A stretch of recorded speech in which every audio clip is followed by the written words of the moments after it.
Buon pomeriggio a tutti quanti. Siamo in attesa delle autorità, per cui avremo un ritardo di 5-10 minuti al massimo. A me è stato chiesto di riempire questo vuoto in questo momento e spiegare che cosa vedremo oggi. L'associazione Rialto Mio, assieme al Consiglio regionale del Veneto e assieme alla Scuola Grande di San Rocco, propongono il corteo storico di Santa Giustina.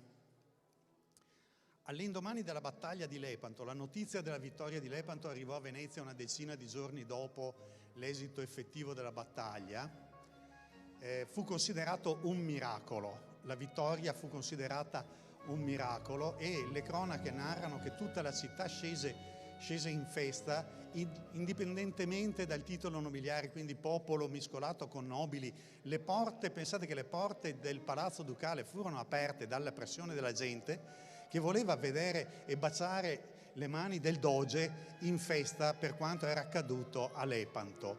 Il Senato assieme al Doge stabilirono immediatamente che il giorno di Santa Giustina, il 7 ottobre, anniversario della battaglia, sarebbe stato dedicato a tutti i domini della Serenissima. Quindi Santa Giustina, protettrice di tutti i domini della Serenissima, e per rimarcare questo fatto il Doge, le magistrature della Repubblica, i rappresentanti delle scuole e tutte le magistrature veneziane il 7 ottobre del 1572, cioè già dall'anno dopo della battaglia di Lepanto, dovevano recarsi in visita alla chiesa di Santa Giustina in castello, prendere prima la messa nella Basilica di San Marco e poi andare a Santa Giustina. La chiesa di Santa Giustina non esiste più a seguito delle soppressioni napoleoniche del 1800, c'è ancora però, se andate a vedere, vicino alla chiesa c'è ancora la calle del Te Deum, perché era proprio il luogo nel quale veniva recitato il Te Deum prima di entrare nella chiesa di Santa Giustina. La tradizione della andata del Doge a Santa Giustina è rimasta in vigore a Venezia fino al 1797. Non solo ci fu questa andata del Doge, ma la Repubblica, per l'occasione della festa di Santa Giustina ogni anno, coniava una osella particolare che era l'osella di Santa Giustina, che aveva valore legale, e anche questa fu coniata fino al 1797. Chiedo lumi al regista, vado avanti ancora un pochino. Ecco, no, perché le autorità sono arrivate. E tra parentesi, la Scuola Grande, che oggi ci ospita, se guardate alle pareti abbiamo dei dipinti relativi alla battaglia di Lepanto. Ovviamente non sto parlando dei grandi teleri di Tintoretto, ma la Scuola Grande di San Rocco entra nella storia della battaglia di Lepanto perché non solo finanziò 2 navi, come fecero anche tante città, ma finanziò anche una delle 6 galeazze che costituirono il punto di forza della flotta della Lega Santa nella battaglia. Furono le 6 galeazze che all'inizio della battaglia spararono da molto lontano e riuscirono a portare scompiglio nella flotta ottomana. Quindi la scuola, la confraternita, diciamo, ancora oggi è l'erede dei finanziatori della vittoria della battaglia di Lepanto. Altro particolare non da poco è, se voi andate a vedere uno dei più importanti dipinti della battaglia di Lepanto, fatto dal Veronese, voi vedrete che c'è la Madonna, attorno a cornice della Madonna abbiamo San Marco con il suo leone, San Rocco e Santa Giustina con la spada del martirio. È un bellissimo dipinto che raccoglie e mette assieme tutti gli elementi della vittoria, che fu considerata fin da subito, anche in questa città che aveva una tradizione laica potentissima, fu considerata un miracolo. Cioè il Doge stesso dice: non siamo stati noi, non sono state le nostre navi, non sono state le nostre armi, è stata la Madonna, tanto che poi il Papa celebrerà la Madonna di Lepanto, che diventerà successivamente la Madonna della Vittoria e poi Madonna del Rosario. Adesso lascio la parola a Danilo che racconterà la battaglia di Lepanto.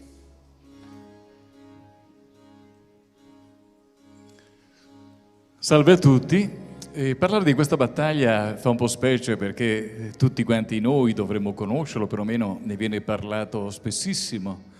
Secondo me invece è stata sempre un po' sottovalutata. Molti dicono che siccome non ha raggiunto i risultati che la Lega si era proposta, in realtà la battaglia e tutta quella guerra fu poi un insuccesso.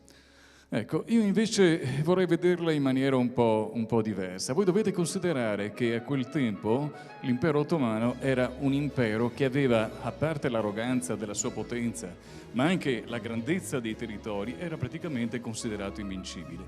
Negli scontri con Venezia, che pur Venezia si è battuta molto eroicamente verso un avversario che aveva dei mezzi spropositati proprio in senso di quantità, non in qualità, perché Venezia aveva sempre battuto il turco in qualità, mentre loro potevano buttare nella mischia quantità di materiale e di uomini infiniti. Ciò che nessun paese europeo poteva fare, e Venezia in primis, seppure era tra le più grandi potenze marittime, ma anche morali, culturali ed economiche di quel momento, non poteva permettersi comunque di affrontare un nemico così potente alla pari. Veniva da un insieme di sconfitte, da quella della perdita di Negroponte, di Modone e Corone, e via più che questi turchi acquisivano potere, quanto più diventavano arroganti.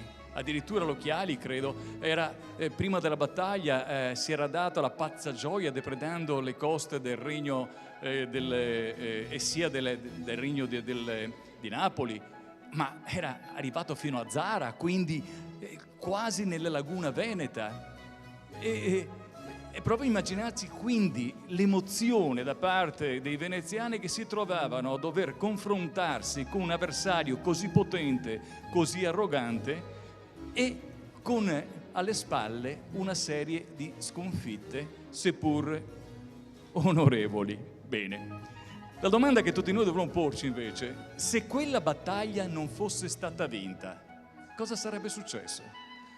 Se il turco da quel momento in poi avesse distrutto la flotta e i veneziani in primis, perché era la flotta maggiore, aveva oltre la metà delle navi che combattevano e la tecnologia era praticamente tutta veneziana e dai canoni e degli archibugi, cosa sarebbe successo? E questa è la domanda che tutti noi dovremmo farci, non tanto se la battaglia non ha tenuto il risultato che noi tutti volevamo, ma se tale battaglia fosse stata effettivamente persa. Ecco, io credo che le cose sarebbero andate completamente diverse. Qua mi dicono che avevo solo 2 minuti ancora da parlare, penso che sia finito, ma continueremo poi a entrare magari nei particolari. Intanto la battaglia è stata vinta, e non una volta, ma moralmente 1000 volte. Viva Venezia e viva San Marco, sempre.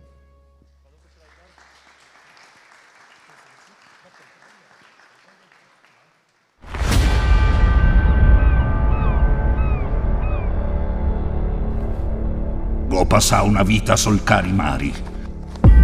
Ho passato una vita a difendere la mia repubblica. E adesso mi domanda se volevo combattere i turchi. Non si può far de manco.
improvvisa. Ora sistemiamo il sonoro per cortesia.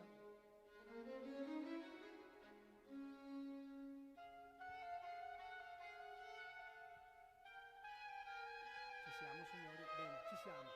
Signore e signori, con grande onore per l'associazione Rialto Mio, dare inizio alle celebrazioni del 450° anniversario della battaglia di Lepanto. Ospitati in questa cornice fantastica, la Scuola Grande di San Rocco, che è manifestazione di bellezza incredibile e oggi sarà sede della gloria, della vittoria.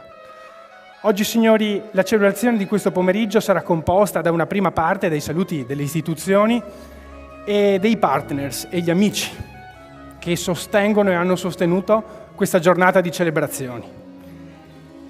La seconda parte della cerimonia sarà dedicata agli abiti storici a cura dell'atelier Pietro Longhi, che rievocherà per la prima volta dopo il 1797 un intero corteo dogale.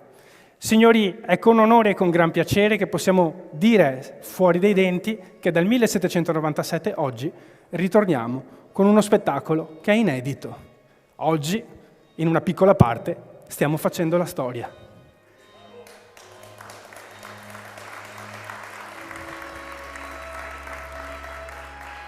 Lasciamo ora la parola per un saluto al presidente dell'Associazione Rialto Mio, Giuseppe Carta.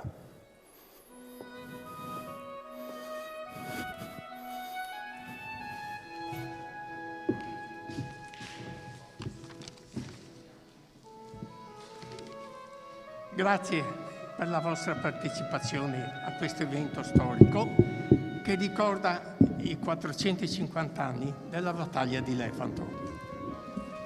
L'associazione che mi onoro di rappresentare nei vesti presidente è denominata Rialto Mio.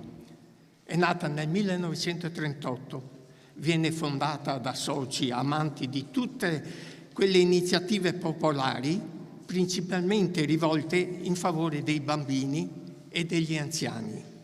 Il Natale, la Befana, il Carnevale, San Martino, Regata Storica, e altre manifestazioni come questa che si prospettano durante l'arco dell'anno. Ci adoperiamo perché ormai poche ricorrenze popolari sono vissute con partecipazione dei veneziani e nello specifico dagli abitanti della zona rialtina. Ma come purtroppo sappiamo, per organizzare e poi effettuare una manifestazione vi è bisogno dell'apporto di persone che dedichino un po' del loro tempo e poi, la parte più importante, siano parte fattiva dell'organizzazione. Ed è su questo punto che mi rivolgo a tutti coloro che, fieri della loro venezianità, volessero far parte di questo sodalizio, contribuendo in maniera tangibile al sostentamento anche della stessa. Venezia deve mantenere le sue tradizioni, oggigiorno divenute sempre più rare, e ciò dovuto all'incremento costante dell'esodo dei suoi abitanti. Ecco perché tu, veneziano, devi adoperarti per far sì che tutto avvenga il più lentamente possibile. E questo grazie anche all'apporto che associazioni come la nostra fanno per i cittadini che vogliono essere più veneziani dei veneziani. Ecco, oggi ricorderemo una data storica, 1571, la battaglia di Lepanto. Verrà rievocata con figure in costume dell'epoca e da un narratore che ci descriverà come si svolse la più grande vittoria delle forze cattoliche occidentali contro l'impero ottomano. Grazie.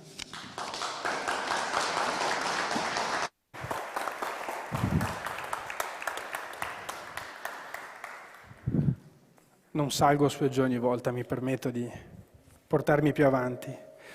Bene, una manifestazione di questo tipo ha un altro vanto, un sostegno importante.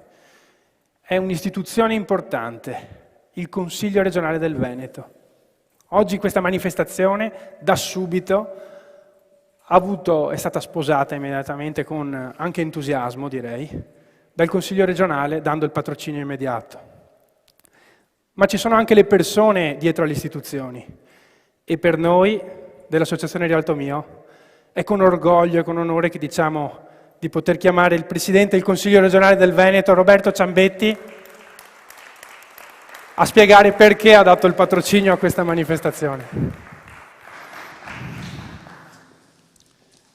Buongiorno a tutti, signore e signori, autorità presenti, anche a quanti ci seguono in diretta streaming. Porgo a voi tutti il saluto del Consiglio regionale del Veneto, che qui oggi rappresento con la collega Francesca Scatto, Presidente della Commissione Cultura. Vi porto anche il saluto del Presidente Luca Zaia, che mi ha chiesto di farlo in questa occasione.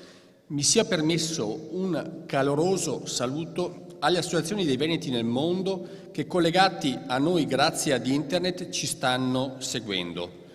Un ringraziamento speciale al Guardian Grando Franco Posocco, che guida la Scuola Grande di San Rocco, persona di grande cultura, di grande sensibilità, che è veramente prezioso avere come interlocutore in tantissime iniziative che facciamo.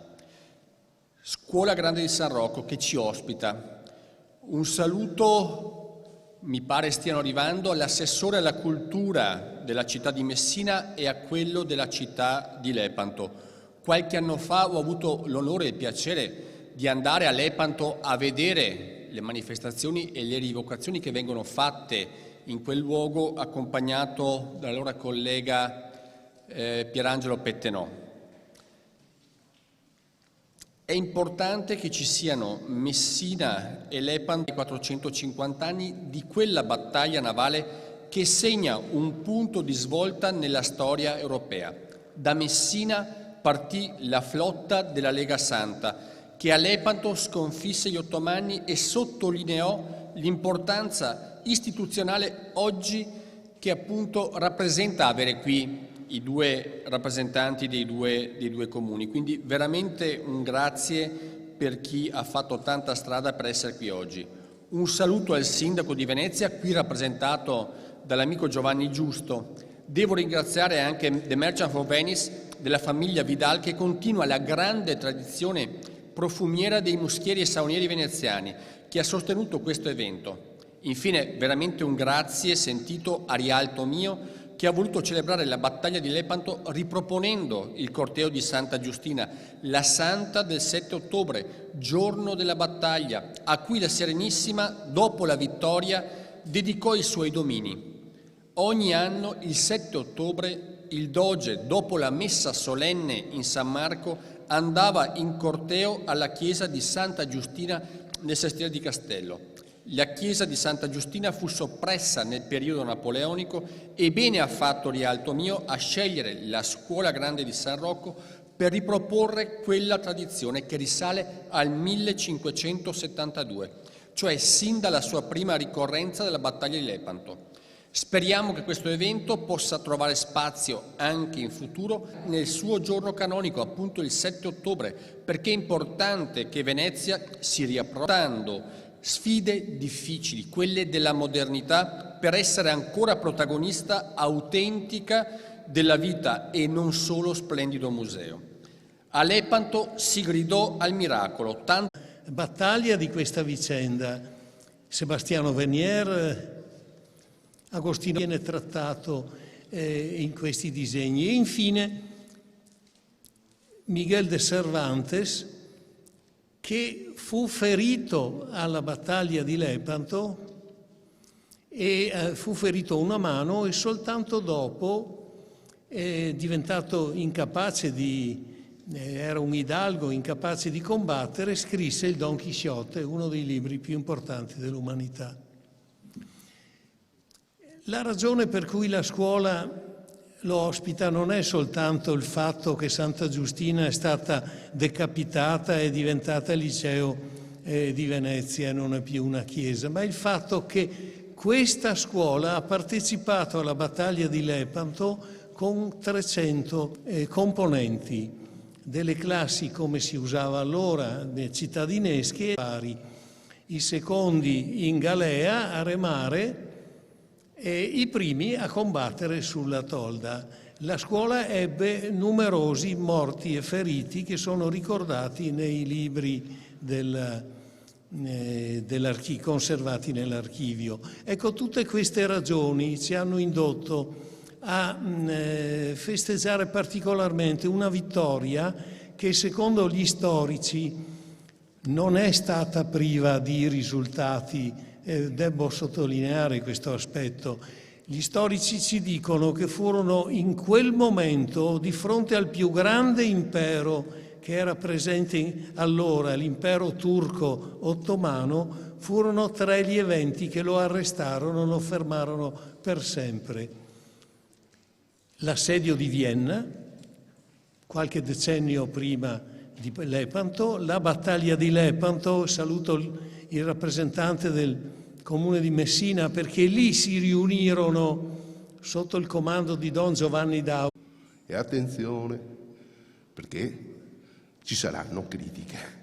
La battaglia di Lepanto sicuramente ha un significato importantissimo e va a rispolverare quei valori che noi tutti dobbiamo inseguire per sentirci veneziani, sentirci veneti e orgogliosamente sostenitori allora di questa grande storia.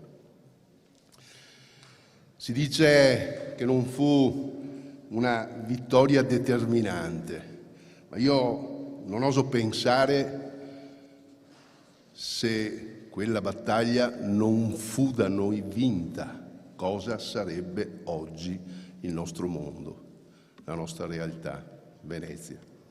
Sarebbe sicuramente modificato completamente tutto. Questo forse è il più grosso valore che abbiamo attraverso il risultato di quella battaglia. E comunque mi limito, perché altrimenti entrerei in quella che è una mia ultima defezione, quella di raccontare. E non voglio, perché sicuramente c'è chi dopo ci andrà a manifestare nel dettaglio quello che è stato il grande evento che oggi appunto siamo qua per onorare. Ma prima di concludere, innanzitutto porto i saluti del nostro sindaco di Venezia, Luigi Brugnaro, che si complementa con tutti, ad iniziare da chi appunto ha ideato questa importantissima aggregazione, a coloro che l'hanno sostenuta e a tutti coloro che comunque vi partecipano, sicuramente con entusiasmo ma con grande orgoglio a rievocare. E volevo concludere dicendo quello che da bambino mi veniva raccontato da mio padre e da mia madre sulla battaglia di Lepanto, e lo traducevano in quel modo che oggi magari può apparire anche divertente, ma che invece ha funzionato perché si è radicato all'interno di quei valori che di Venezia oggi ancora nutro. E io ricordo da bambino la battaglia di Lepanto soprattutto per 2 cose, in diversa collocazione nell'età. Da bambino che il comandante Sebastiano Venier era colui che affrontò la battaglia in Papusse, bellissima, proprio da bambino mi faceva capire quanto potente poteva essere, ma non soltanto spavaldo, ma fiero di se stesso, un comandante che andava ad affrontare una battaglia del genere in Papusse, bellissimo.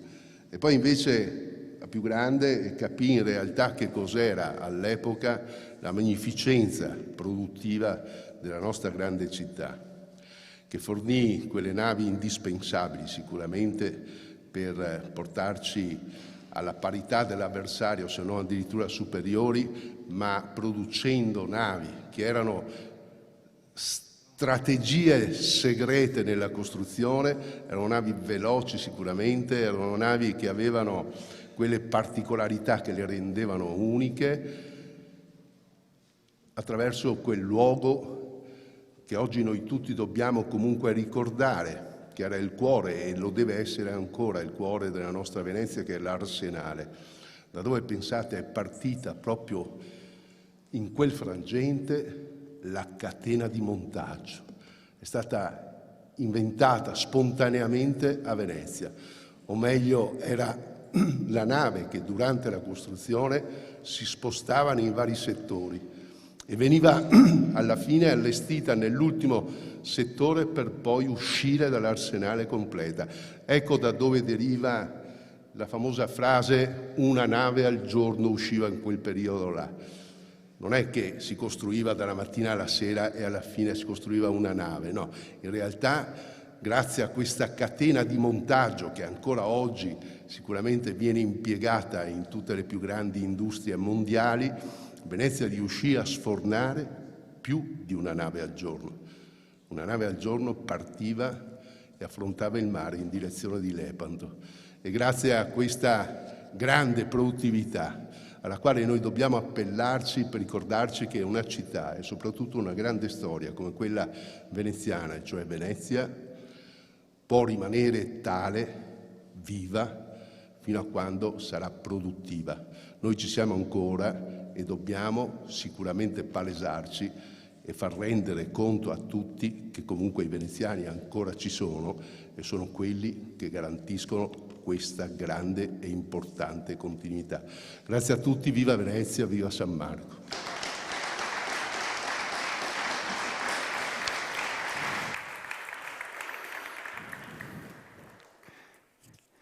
E come gli alleati nella Lega Santa, oggi più che mai un'associazione necessita di forti partner, amici, che sostengono con orgoglio e impareggiabile coraggio attività come quella che facciamo oggi, coraggiose, impegnative, difficili. Pensate anche a quello che abbiamo passato negli ultimi 2 anni, ormai 2 anni. E devo chiamare a tutti i costi chi? Il signor Marco Vidal, l'unico sostenitore privato di Lepanto 450, amministratore di The Merchant of Venice, ma vive SPA. Grazie Tommaso, grazie al Presidente Ciambetti e a tutti voi. È ovviamente un momento e all'Associazione Rialto Mio, ovviamente, in questo contesto meraviglioso, è un momento di grande orgoglio. Io avrei voluto essere qua a Venezia 450 anni fa e respirare il profumo di vittoria e soprattutto l'orgoglio di tutti noi veneziani all'epoca a sapere del nostro predominio navale, produttivo e di questa grande vittoria che ha concorso a proteggere poi per i secoli successivi la nostra civiltà, i nostri valori e le nostre economie e commerci. Sono stati giorni incredibili e questa è stata una battaglia straordinaria perché comunque ha determinato il ruolo di Venezia, la capacità produttiva di questo arsenale appunto che ha contribuito con più di 100 navi, più di metà delle navi erano veneziane e soprattutto queste 6 galeazze che fecero la differenza nella battaglia navale perché rappresentavano un progresso nella tecnologia delle navi da guerra per l'epoca. 450 anni dopo, purtroppo, tanti dei valori e delle prove che dimostrate attraverso la battaglia di Lepanto non sono tali. L'arsenale è una zona oggi improduttiva, il nostro Paese non riesce a dare protezione diplomatica ai nostri cittadini. Voglio ricordare Marco Zennaro che è rimasto in Yemen, imprigionato e senza processo per una disputa commerciale da metà marzo. E abbiamo un'Unione Europea di cui effettivamente possiamo dire che la battaglia di Lepanto fu un prodromo per i valori, che purtroppo oggi sta discutendo ancora oggi di una difesa comune dopo il disastro della NATO e delle missioni nelle primavere arabe e in Afghanistan, che hanno lasciato ovviamente la prova di una scarsa capacità di essere presenti e di avere un ruolo efficace e serio a livello internazionale. E quindi il messaggio è che la storia, e soprattutto la storia positiva come quella della battaglia di Lepanto, ci devono dare una visione del futuro, un futuro diverso, un futuro positivo, un futuro che non si deve arrendere davanti alle difficoltà di oggi, perché nel passato siamo riusciti a provare qualche cosa di diverso, qualche cosa di importante che ha costituito il futuro per diversi secoli e per diverse generazioni. E come impresa ovviamente io sposo questi valori e voglio portare un modello che guarda al progresso e al futuro. Grazie a tutti. Dobbiamo procedere in velocità.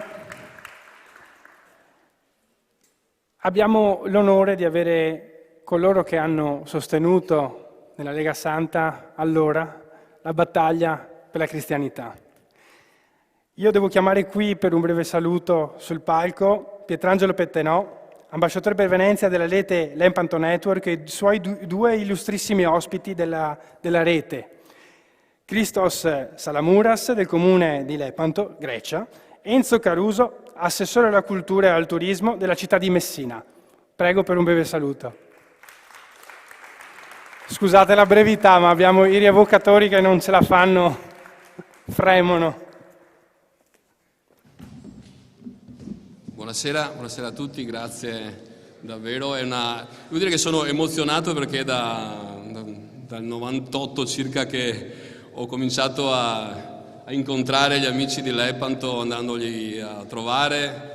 Con me è venuto anche il presidente Ciambetti, allora con altri ruoli, ma insomma è venuto qualche anno, sono venuti in tanti, però è la prima volta che sono qui a rappresentare questa avventura a Venezia, per cui davvero è una grande occasione. Il merito va ovviamente attribuito a Rialto Mio che ha organizzato questa splendida iniziativa, al Consiglio regionale e alla Regione che hanno patrocinato e collaborano in questa iniziativa, alla Scuola Grande di San Rocco e al Grande Priore Franco Posocco che qui ospita questa bella iniziativa, questa cornice stupenda.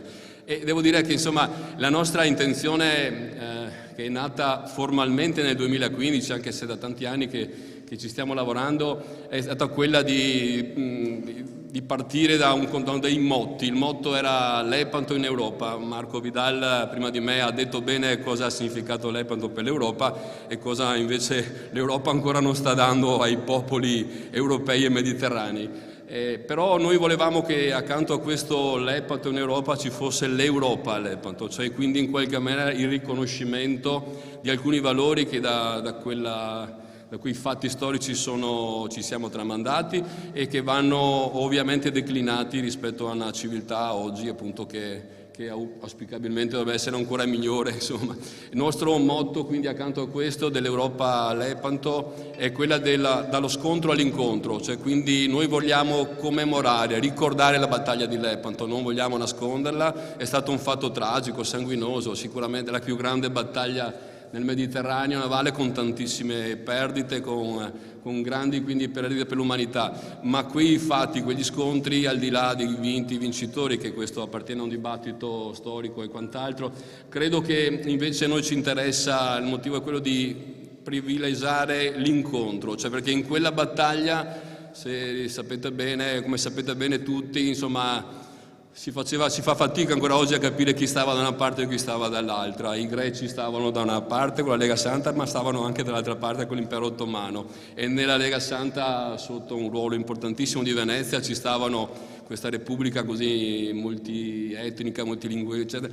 C'era di tutto, veneti, friulani, greci, catalani, spagnoli, eccetera. Quindi davvero un mondo stava da una parte e un mondo stava dall'altra, e quindi per noi il messaggio che vogliamo portare con la nascita di questo network euro-mediterraneo è quello proprio di una multietnicità, di un rapporto, di un incontro, di un ragionamento di carattere culturale fra religioni, storie, culture che devono incontrarsi e parlare fra di loro. Quindi un messaggio ai giovani. Nella nostra rete, quindi, poi vi parleranno rappresentanti importantissimi come Lepanto e Messina, abbiamo per esempio Regensburg, dove è nato Don Giovanni d'Austria, quindi c'è la città natale, quindi il vice sindaco non è potuto essere qui oggi con noi, ma vi porto i suoi saluti perché appunto in qualche maniera hanno aderito a questa rete esponenti appunto associazioni, istituzioni, dalla Germania alla Spagna, alle Canarie, a Malta, tantissime realtà italiane, della Grecia, Slovenia, Croazia, perché si sono accomunati in questa idea, insomma, di voler proseguire nel ricordo della battaglia di Lepanto per trasmettere alle nuove generazioni,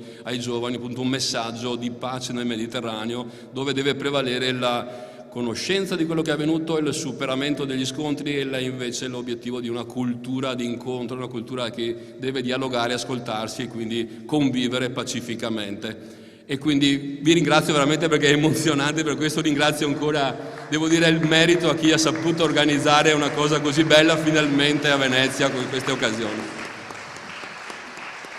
Passo io la parola, c'è Enzo che sono qui, Enzo Caruso, che è assessore alla cultura e al turismo di Messina. Anche qui un'avventura che è nata un po' di anni fa, ci siamo inventati discutendo in un'osteria, forse a Venezia eravamo, qualche anno fa che era venuto, di rievocare quello che era stato l'incontro della flotta della Lega Santa a Messina. Non si era mai fatto qualcosa di imponente, è già la 13ª edizione quest'anno che si fa con una grande partecipazione di pubblico. Enzo Caruso. A nome del sindaco di Messina, Cateno De Luca, e della città che rappresento, grazie per questo invito. Siamo onorati, di rappresentare la città che nel 1571 accolse la flotta prima e dopo la battaglia. Oltre 300 navi arrivarono nel porto di Messina e 80.000 uomini rimasero per 3 mesi nella nostra città, e al ritorno della battaglia fu la prima città ad accogliere la vittoria e il nostro grande ospedale ad accogliere tutti i feriti della flotta, e fra questi Miguel Cervantes. Da 13 anni a questa parte Messina rievoca con un grande corteo navale la concentrazione di questa flotta, ed è diventata quello che nella storia è sempre stata, crocevia di culture e di incontro, perché attraverso la battaglia di Lepanto, che è diventato adesso quasi un pretesto per parlare di incontro, di mediazione e di pace nel Mediterraneo, questa nostra città ogni anno accoglie rappresentanti da tutta l'Europa che in maniera separata, in maniera originale, rievocano una parte di questa storia. Siamo, contenti di essere qua, soprattutto perché insieme al comune greco di Lepanto e a Venezia abbiamo veramente una cosa in comune. Messina con Venezia c'ha tanto, c'ha le fortificazioni, c'ha l'arsenale, c'ha le vie della seta, c'ha Antonello da Messina che operò qui a Venezia, per cui è un legame molto forte che stiamo rinsaldando grazie alla cultura e grazie anche al turismo. In merito alla battaglia e tutto quello che è stata la storia, volevo salutarvi con una frase che Papa Francesco ripete da parecchio tempo: il passato non può essere cancellato, quindi non possiamo adesso dimenticare quello che è stato, ma abbiamo una grande responsabilità sulla memoria e sul modo di fare memoria, perché questo può essere trasformato e diventare educativo. Grazie. Invece dopo, adesso qui abbiamo Christos Salamouras che rappresenta il comune di Lepanto, Nafato veramente, esattamente, ed è presidente di quell'associazione di cui vi accennavo, che è nata nel 2015, che riunisce quindi in qualche maniera molte realtà d'Europa. Lì in qualche maniera abbiamo voluto gettare le basi per un ragionamento invece euro-mediterraneo che auspichiamo possa diventare ancora più grande. Abbiamo bisogno che aderiscano a questa idea tantissime realtà, scuole, istituzioni, enti, associazioni, perché è un modo proprio per convivere insieme e portare questo messaggio. Christos.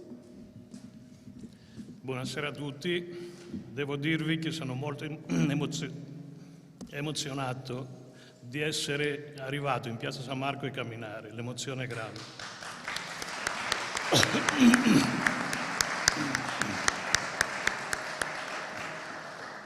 Porto un salute del sindaco, il quale non ha potuto essere qui, l'ha voluto tanto, solo aveva dei precedenti impegni e non poteva evaderli. Vi devo dire che la nostra cittadina di Lepanto è stata occupata, però non possiamo dire che erano i nemici veneziani. Hanno costruito un grandissimo castello che parte dal porto fino in alta montagna, hanno fortificato tutta Lepanto, così controllavano lo stretto il golfo di Patrasso, che poi arrivava fino all'Istmo di Corinto. Dopo sono arrivati gli ottomani e sono ripresi il castello e la città e poi la storia è andata avanti. Non protrago molto per la storia, e la battaglia la conoscete tutti, l'ha detta molto bene il signor Pietrangelo Pettenò. Vi dico due parole sole della rete. La rete è nata per ricordare, e la volontà sua è di aggregare molte più città che hanno partecipato al grande evento della battaglia di Lepanto ed erano partecipi e che oggi devono associarsi e cercare di portare la pace e non più le guerre nel mondo. Confidiamo molto anche alla comunità europea, che sarebbe la casa di tutti noi, che però deve salvaguardare e cercare in modo tale di non sacrificare i popoli, però di cercare di farli stare bene. Non so se avete capito, il mio italiano è un po' così e poi l'emozione è molta, essendo qua. Vi ringrazio molto. E un grandissimo ringraziamento va al signor Pietrangelo Pettenò e al signor Enzo Caruso, che sono stati i promotori, ideato e messo a funzionare la rete. E oggi siamo una realtà e cerchiamo di fare molta strada. Vi ringrazio ancora. Però ai promotori invece poi tanta benzina, tanti attori che ci danno una mano, e quindi davvero è un appello anche che facciamo qui a Venezia per tante belle realtà che ci sono, che possono davvero rafforzare questa idea. Grazie ancora. Grazie Pietrangelo. Aiuto a scendere. Acceleriamo ancora. Le radici profonde non gelano. Ci stanno guardando i veneti d'Italia, ci stanno guardando i veneti del mondo, i nostri fratelli d'oltreoceano che sono emigrati fino agli anni 70 del secolo scorso. Ora ci stanno guardando e sono in diretta e stanno celebrando con noi, un po' fuori orario, vero Presidente? Questa celebrazione di 450 anni della battaglia di Lepanto. Per cui chiamo qui sul palco, per un breve saluto, il Presidente dell'Associazione Veneti nel Mondo. Abbiamo usato il loro motto, le radici profonde non gelano, Aldo Rozzi-Marin.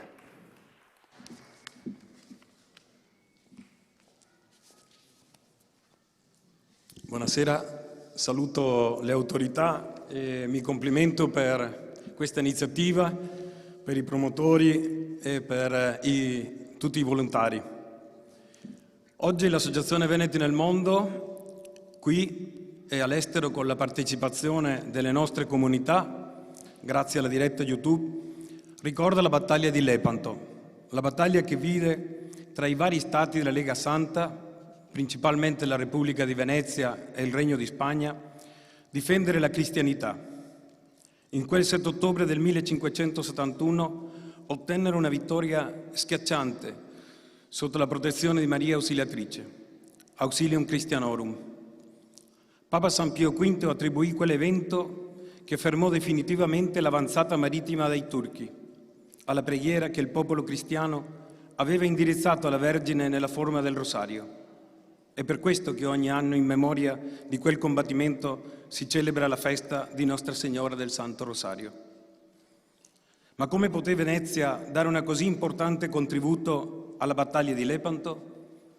La Repubblica era fondata e retta da uomini virtuosi che hanno assolto con senso del dovere, dignità e abnegazione la propria funzione.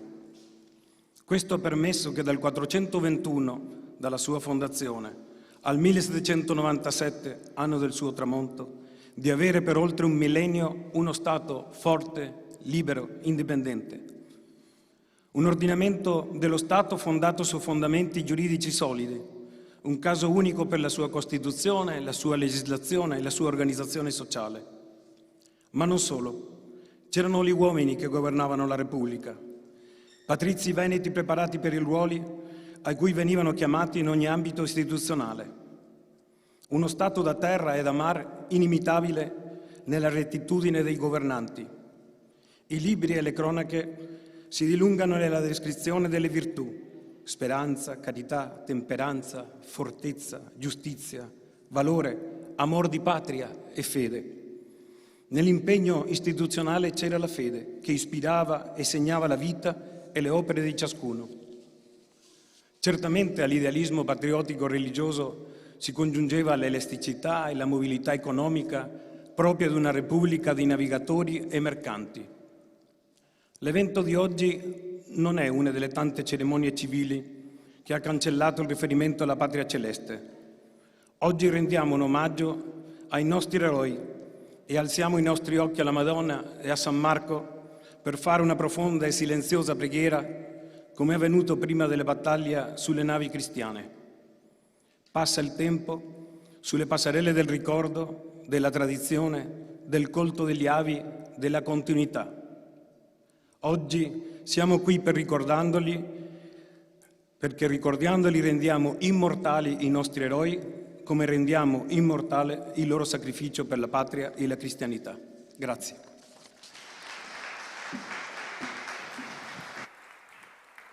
Grazie Presidente.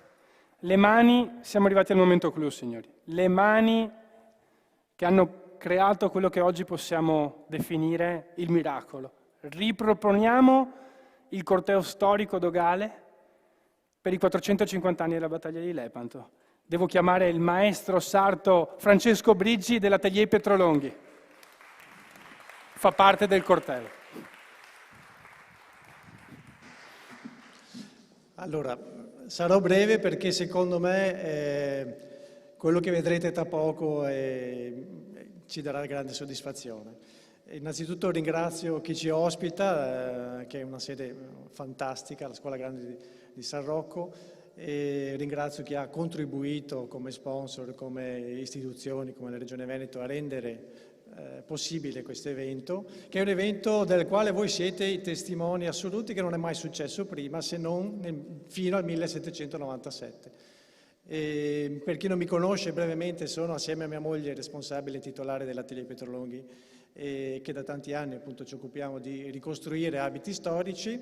Quello che vedrete tra poco è nato nel 2004 su impulso del presidente dell'allora Associazione Artigiani di Pordenone, che voleva qualcosa di venezianissimo da rendere particolare la loro mostra dell'artigianato, e più veneziano del corteo dogale, anzi la processione dogale non c'è.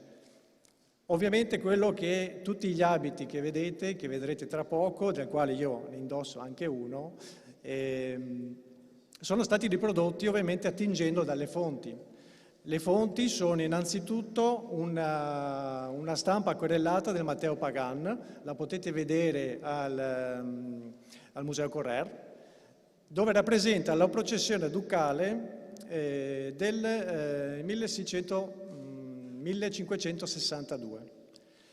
È una processione praticamente completa dove si vede tutta la signoria nel suo splendore, con tutti i simboli che ne caratterizzavano e caratterizzano lo Stato.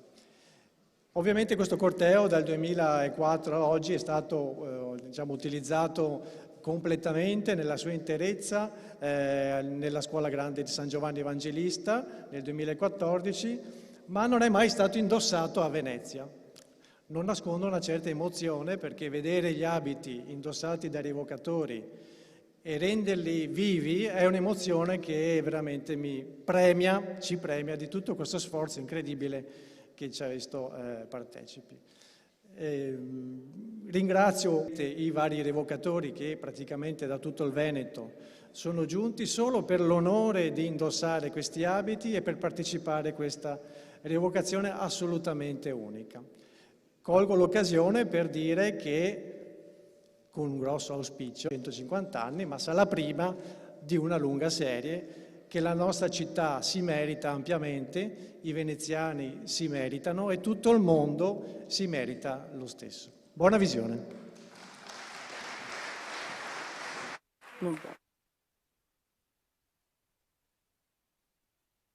Bene signori, adesso vi spieghiamo che cosa succederà. È un po' come le regole per prendere un volo, perché facciamo un volo nella storia, un volo straordinario. Spiccheremo il volo nel 1571. Preparatevi, allacciate le cinture, e non sto scherzando. Allora, il corteo dogale partirà dalle scalinate, per cui richiedo ai signori gentilmente e a tutti i soci di Rialto Mio ora di perdonate il termine, accompagnare i gentili signori a togliersi da quella ala sinistra, alla mia sinistra della scuola, perché ritransiteranno proprio i componenti del corteo dogale. Piccola precisazione, i componenti del corteo dogale sono 60, tutti volontari. Chiusa la precisazione. Bene, cosa accadrà? Partiranno il corteo delle dogaresse, non è ancora il momento, non sono il maestro di cerimonia, non mi permetteria mai dogaressa, non faria mai. Però partiranno prima le donne con il corteo della dogaressa a seguire il corteo dogale. Si riuniranno nel Castelforte della Scuola Grande di San Rocco, dove c'è la riva di San Pantalon, qui dietro. Che cosa dovrete fare, signori? Attendere che il corteo esca dalla Scuola Grande, alzarvi, naturalmente ammirarlo, e poi seguirlo, come in una processione. Ci siamo intesi? Non dovete per nessun modo precederlo, né bloccarlo, e per entusiasmo inframmezzarsi per fotografarlo. Vi chiediamo rispetto, perché questa non è una carnevalata, signori. Questa è una celebrazione storica, è una cosa ben diversa.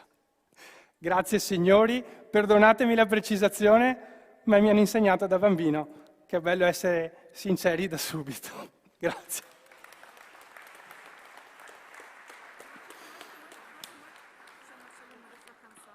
Non importa.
corteo dogale esce dalla Scuola Grande di San Rocco per ricevere forse uno dei trionfi più importanti che si possa desiderare per l'Occidente del Rinascimento, quando per l'appunto si celebrava, grazie all'incontro fra il Doge e il vincitore di Lepanto, con la grandissima sciabola, per l'appunto verrà ricordato il momento della vittoria del Doge. Possiamo vedere l'intero corteo che è stato aperto dai vessilli con l'effigie di San Marco. I primi due vessilli erano naturalmente bianchi perché riparlavano della pace, ricordavano che in questo momento Venezia è in pace perché ha appena vinto la guerra più importante, ed ecco qui tutti i suoi senatori che accompagnano il Doge verso il ricevimento del più importante dei trionfi, la sciabola, che ricorderà il fatto che la guerra che ha portato Venezia nell'area di Lepanto era in realtà un bisogno di difendere la Serenissima e con lei tutta la cristianità. Ecco qui la dogaressa che si muove per raggiungere la sua posizione in Castelforte San Rocco, che proprio nel suo essere un luogo dove venivano raccolti i bisognosi di quest'area ricorda quanto la Serenissima era pronta a offrire sempre il suo aiuto alle persone più povere, che infatti partecipano al corteo dogale. Ecco la dogaressa che con la donna Venier apre il corteo delle donne. Accanto alla donna Venier vediamo che ci sono le sue 3 figlie. Questo perché dobbiamo sempre ricordare e riguardare il futuro, e Venezia è una città che è proiettata verso il futuro. Ed ecco che le bambine che rappresentano il futuro della famiglia Venier accompagnano la madre e la dogaressa a ricevere questo grandissimo trionfo. Immediatamente dietro le 3 ragazze abbiamo le ambasciatrici degli stati più importanti presenti in questo momento in città. Ci vuoi dire qualcosa su questo momento storico in realtà che stiamo rievocando? Perché io descrivo ovviamente davanti ai miei occhi, vedo la riproduzione dell'abito di Bianca Cappello, per cui stiamo parlando dell'ambasciatrice dell'impero toscano, ed ecco qui che sono comparsi i 2 vessilli bianchi che ci ricordano che in questo momento Venezia è in pace, ha vinto la sua guerra più importante, ed ecco che in questo momento con i 2 vessilli di San Marco entrano in Castelforte San Rocco, il simbolo della pace. Una pace che ci è costata molto fatica, oserei dire, per cui possiamo parlare un po' sì, di questa grandissima battaglia che vide dalla parte della flotta collegata circa 8.400 morti, metà veneziani. E già su questo possiamo dare una notizia di quanto l'impegno veneziano dal punto di vista del sangue e degli uomini sia costato. Non era una giusta proporzione. Venezia ha dato molto di più in questa battaglia. Di questa battaglia che sembrerà strano a voi che ci state ascoltando, ma nel secolo successivo alla battaglia stessa qualcuno cercò di arrogarsi la vittoria, e questo specialmente lo fecero gli spagnoli, diminuendo un po' quello che doveva essere il significato invece della preponderanza numerica e tecnologica dei veneziani. Ricordiamoci che all'interno della flotta veneziana c'era un tale Surian che era un noto inventore, sembra, perché i trattati che riguardano queste cose sono spariti nel 1797 dopo la mano la tresca, diremo, esattamente, perché si parlava di queste nuove esperienze con la carica del cannone delle galeazze che consentiva una maggior gittata, ma soprattutto una più rapida esecuzione del tiro. Una cosa da dire anche delle galeazze e del Duodo. Il Duodo aveva queste 6 galeazze davanti al comando di questo capitano Damas, ben ricordo questo generale, il quale vennero scambiate per i turchi come se fossero delle navi da carico. Molti pensano che proprio per questo i turchi passarono e vennero presi dal fuoco laterale delle galeazze, ma sembra che invece non sia successo così, e quindi a maggior ragione vedere la potenza e l'astuzia di come i veneziani, veneti in generale, possiamo dire, ebbero a dimostrare in quell'occasione. Prima spararono i colpi in avanti, poi quelli di dritta, girando proprio le galeazze, poi quelli di poppa e poi quelli di sanca, cioè vuol dire babordo e tribordo praticamente. 70 navi, raccontano le cronache non veneziane, ma quello di Marcantonio Colonna, che era uno dei generali al servizio del papato, e forse anche il più onesto, perché lui stesso disse: quanto poco noi vedemmo che i veneziani ebbero bisogno di noi in questa battaglia, per non parlare poi di Gian Andrea Doria, che ne parleremo in altri momenti, perché, come disse anche il Papa, sarà il futuro a stendere un velo pietoso e giudicarlo sul suo comportamento, ecco. E le 70 delle navi turche vengono praticamente scompaginate, e già da quel primo impatto si capì che la vittoria era in mano cristiana e soprattutto in mano veneta. 100 navi più 6 galeazze. Ricordiamoci che non soltanto l'attrezzatura, la tecnologia che diede la vittoria completa alla Lega era superiore, soprattutto quella veneziana, ma anche tutti gli archibugeri, e sia veneziani ma sia della Lega, erano armati con gli archibugi della Val di Trompia sotto il controllo dei veneziani.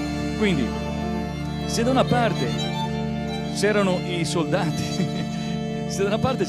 turchi, i marinai, che erano più invasati dei nostri, erano molto più convinti, perché ricordiamoci che la potenza di Venezia dava fastidio alla Spagna, e lì purtroppo è quello che poi fece che non si ottenessero risultati attraverso quella gloriosa vittoria che si avrebbero potuto ottenere, proprio per le gelosie della Spagna, di Filippo II, che erano più impegnati a pensare che Venezia non potesse riprendersi quello che il turco gli aveva preso, e quindi la potenza anche territoriale, piuttosto che fare del male al turco. E queste sono storie purtroppo che possiamo vedere anche ora, che ritornano, esattamente perché la storia è un lume che semplicemente illumina la strada da percorso. Aspetta che te lo faccio vedere a te.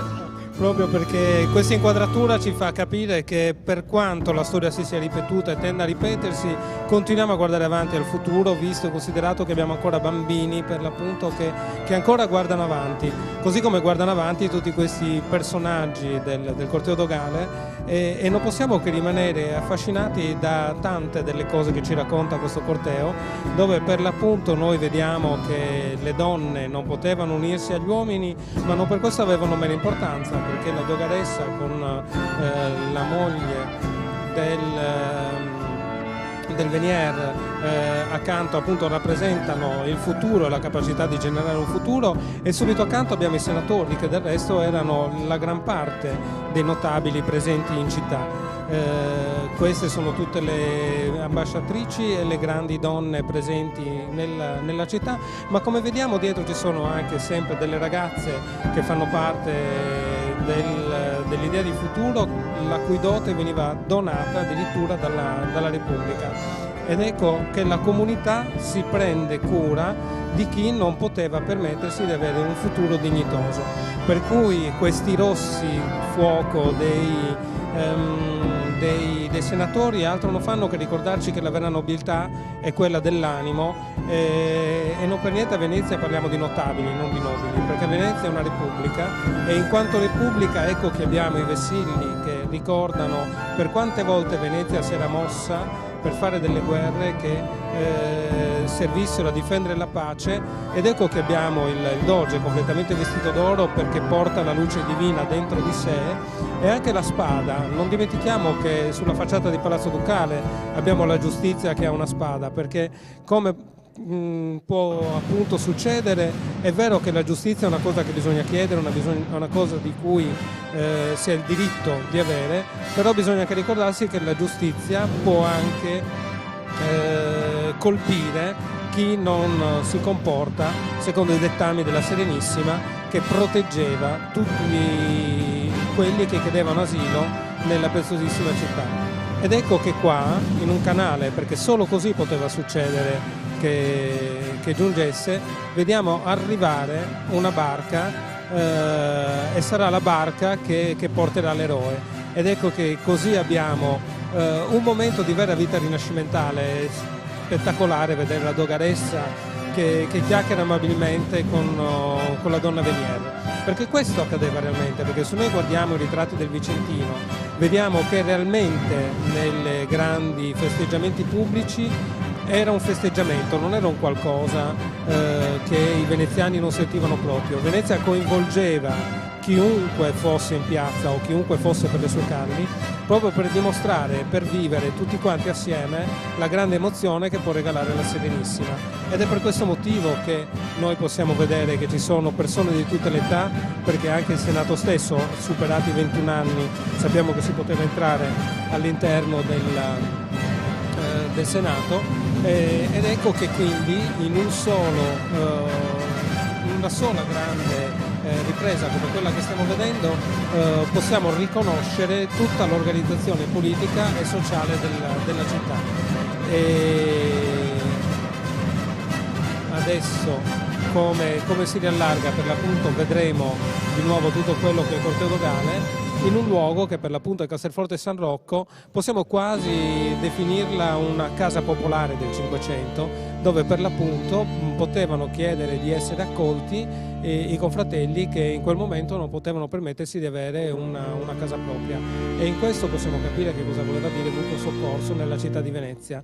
Il Doge per l'appunto con una soggia che è la sua personale, perché dobbiamo sempre ricordare che esisteva quella pubblica che faceva parte dei trionfi e una volta l'anno veniva impreziosita ed arricchita dalle suore di Santa Caria, mentre invece qui appunto abbiamo di nuovo i senatori ed essendo in questo momento un momento particolarmente importante, quasi tutti hanno l'onore della Stora d'Oro. Qui abbiamo il Faldistorio, che è il ricordo del fatto che il Doge non abbia solo una carica politica, ma possa essere anche un militare, per cui la più antica sedia che veniva utilizzata dagli imperatori romani fa parte dei trionfi ducali, proprio per ricordare che anche il Doge era un militare. Sappiamo che lo stesso Venier pochi anni dopo verrà eletto Doge, perché solitamente la carica di Capitan d'Amar era quella che precedeva l'elezione, perlomeno succedeva molto spesso, e anche questa è una cosa molto affascinante della Repubblica Veneziana, perché in realtà riuscire ad arrivare ad essere dogi non era un qualcosa che poteva essere semplicemente comprato o semplicemente perché eri di una famiglia importante. Tu arrivavi a essere doge perché in quel momento rappresentavi veramente lo spirito e l'anima della città, eri il rappresentante della città, eri il primo fra tutti i pari. E questa è una cosa che dobbiamo veramente ricordare, perché parliamo di una città, di una cultura di 500 anni fa, che ancora oggi veramente insegna quello che dovrebbe essere il dovere di chi amministra la Res Publica.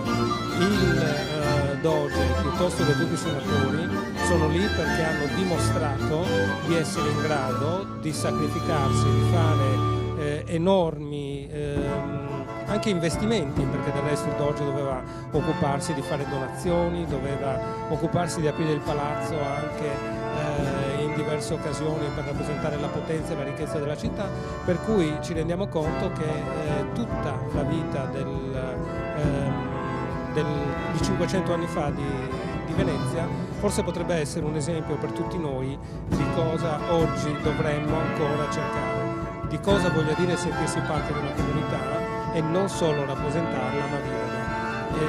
E questa è una cosa che io reputo immensa che sta succedendo oggi, perché tutti questi grandissime persone, perché sono veramente grandissime persone, hanno deciso di aiutare l'associazione Rialto Mio nell'organizzazione di questa grande rievocazione e qui vediamo per esempio la reniera che ha offerto tanto i vocatori quanto la barca stessa per fare questa rievocazione. E qui abbiamo il grandissimo Sebastiano Venier, che è giunto direttamente in barca, perché solo così poteva arrivare un condottiero veneziano, ed ecco che qui per l'appunto la barca dei Querini sta facendo scendere il Doge Venier, il capitano, diventerà Doge appunto, e io veramente mi fa grandissimo piacere che tu invece a raccontare chi era questo grandissimo uomo e magari anche parlare un pochettino del carattere, perché è vero che ha vinto una guerra ma aveva un caratterino che decisamente era difficile da gestire. Era un uomo tanto preparato quanto era burbero, è lui che disse: che praticare certe forme di clientelismo era un crimine verso gli uomini onesti. E considerate che poco prima della battaglia si rischiò di mandare tutto all'aria perché dopo essere giunte alle armi per alcuni improperi che aveva detto un capitano a servizio degli spagnoli, lui decise di impiccarlo, anche se questo era al soldo del re di Spagna. Ovviamente il giovane Don Giovanni si adombrò non poco, erano state date i fuochi alle vice e si sono fronteggiati, sino che con l'intervento del Colonna le cose sono state un po' più messe a tacere. Però più di una volta il giovinotto in questione, il 75enne Sebastiano Venier, mandò delle lettere al Senato dicendo: sostituitevi perché con il mio caratteraccio rischio di far saltare tutto. Invece, ringraziando San Marco, lui rimase in carica e fu il promotore, il più grande. Tutti ormai al mondo sanno che quella vittoria è stato lui il dominus, è stato lui il signore, e quindi un personaggio tanto burbero però quanto corretto, non guardava in faccia a nessuno, tirava dritto per la tua strada, ma era anche consapevole però che dietro di lui c'era Venezia, c'era una potenza. Ricordiamoci che Venezia non era una città, era un impero, ed era un impero che trattava non da parte, ma che guardava un po' dall'alto in basso un po' tutti, e lo si poteva permettere.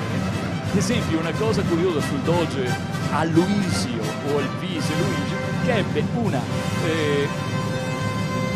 c'è stato un veggente cieco d'Adia che si chiamava Luigi Grotto, che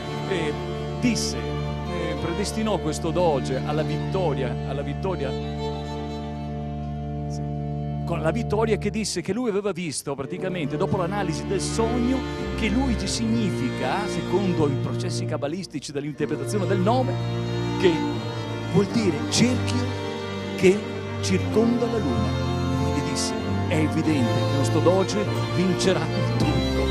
È un altro che è molto simpatico, che lui, non vedendo, aveva come aiutante una donzella. Un giorno prese questa donzella e gli disse: leggimi il primo libro che ti capita in mano. La donzella prese il libro, lo aprì e andò sull'Apocalisse, e la prima frase che lesse fu: non aver paura, perché il leone ha vinto. Chiuse il libro e disse: noi vinceremo quella battaglia. E difatti il leone quel giorno si mangiò la mezzaluna. Viva Venezia, viva San Marco.